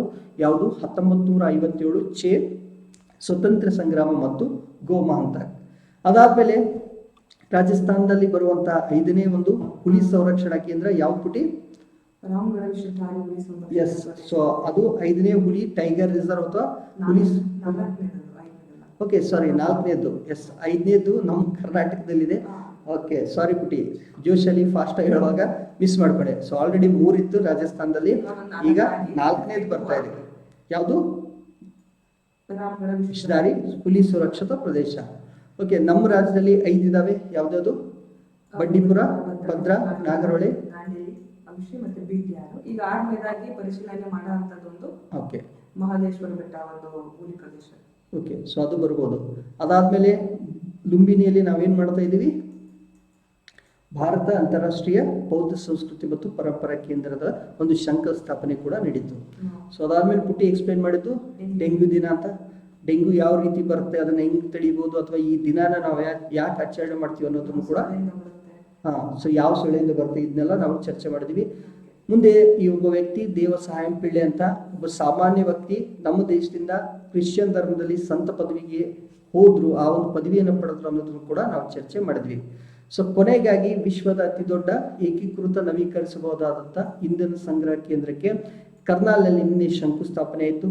ಇದರಿಂದ ನಾವು LNG ಲಿಕ್ವಿಡ್ ನ್ಯಾಚುರಲ್ ಗ್ಯಾಸನ್ನು ಹೊರದೇಶದಿಂದ ಆಮದು ಮಾಡ್ಕೊಳ್ಳೋದು ಮುಂದಿನ ದಿವಸ ಕಡಿಮೆ ಆಗುತ್ತೆ. ಜಲಜನಕ ಮುಂದಿನ ಭವಿಷ್ಯದ ಇಂಧನ ಅಂತ ಕೂಡ ಹೇಳ್ತಾ ಇದ್ದೀವಿ. ಇದು ಸ್ವಲ್ಪ ವಿಷಯಗಳನ್ನು ನಾವು ಈಗ ಫಸ್ಟ್ ಟೈಮ್ ಚರ್ಚೆ ಮಾಡ್ತಾ ಇದ್ದೀವಿ. ಸೊ ಈಗ ಹುಟ್ಟಿ ಕರೆಂಟ್ ಅಫೇರ್ಸ್ ಅಂತ ಆಯಿತು, ಫಸ್ಟ್ ಡೇ ವಿಡಿಯೋ ಕೂಡ ರೆಡಿ ಆಯಿತು. ಇನ್ನು ನಮ್ಮ ಒಂದು ವೀಕ್ಷಕರು ಅಥವಾ ಸ್ಪರ್ಧಾರ್ಥಿ ಮಿತ್ರರು ಏನು ಮಾಡಬೇಕು, ಚಾನಲನ್ನು ಸಬ್ಸ್ಕ್ರೈಬ್ ಮಾಡಬೇಕು, ಪಕ್ಕದಲ್ಲಿರುವಂಥ ಬೆಲ್ ಐಕನನ್ನು ಪ್ರೆಸ್ ಮಾಡಿ. ಯಾಕಂದರೆ ವೀಡಿಯೋಸ್ ಅಪ್ಲೋಡ್ ಮಾಡಿದ ತಕ್ಷಣ ನಿಮಗೆ ನೋಟಿಫಿಕೇಶನ್ ಸಿಗುತ್ತೆ. ಅದ್ರ ಜೊತೆಗೆ ಯೂಟ್ಯೂಬಲ್ಲಿ ಈ ವಿಡಿಯೋಸನ್ನು ಲೈಕ್ ಮಾಡಿ, ನಿಮ್ಮ ಫ್ರೆಂಡ್ಸಿಗೆ ಶೇರ್ ಮಾಡಿ. ಎಲ್ರಿಗೂ ಶೇರ್ ಮಾಡೋಕೆ ಹೋಗ್ಬೇಡಿ, ಯಾರು ಓದೋದಕ್ಕೆ ನಿಜವಾಗ್ಲೂ ಇಂಟ್ರೆಸ್ಟೆಡ್ ಇದ್ದಾರಲ್ಲ ಅಂಥವರಿಗೆ ನೀವು ಇದು ಮಾಡಿ ಶೇರ್ ಮಾಡಿ. ಸೊ ಜೊತೆಗೆ ನಮ್ಮ ಟೆಲಿಗ್ರಾಮು, ನಮ್ಮ ಇನ್ಸ್ಟಾಗ್ರಾಮು, ವಾಟ್ಸಪ್ ನಂಬರ್ ಇದೆಲ್ಲ ನಾನು ಡಿಸ್ಕ್ರಿಪ್ಷನ್ ಬಾಕ್ಸಲ್ಲಿ ಹಾಕಿರ್ತೀನಿ. ಸೊ ನೀವು ಮಾಡಬೇಕಾಗಿರೋದೇನು, ಸಬ್ಸ್ಕ್ರೈಬ್ ಮಾಡಬೇಕು, ಬೆಲ್ ಐಕನನ್ನು ಪ್ರೆಸ್ ಮಾಡಬೇಕು. ಸೊ ಪುಟಿ ಫಸ್ಟ್ ವಿಡಿಯೋ ಮುಗೀತು.